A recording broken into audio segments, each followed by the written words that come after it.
So I'm Rob Fishman. I'm one of the sales managers here at Acquirent. I've been working here just over 3 years.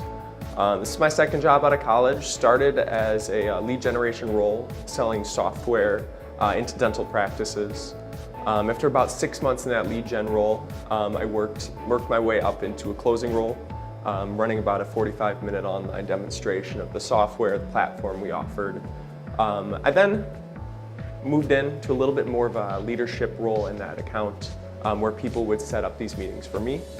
And then even further, I took a different role at Acquirent as a team lead, so running one team of 4 people, where we would sell into consumer packaged goods, selling a service into that industry. Then after about a year there, I became a manager, or a selling manager, where I would both sell but also manage a few different teams here.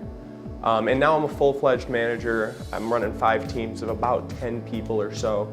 We're calling into medical industries, pretty much any different company I've worked with here. But it's been a good time here.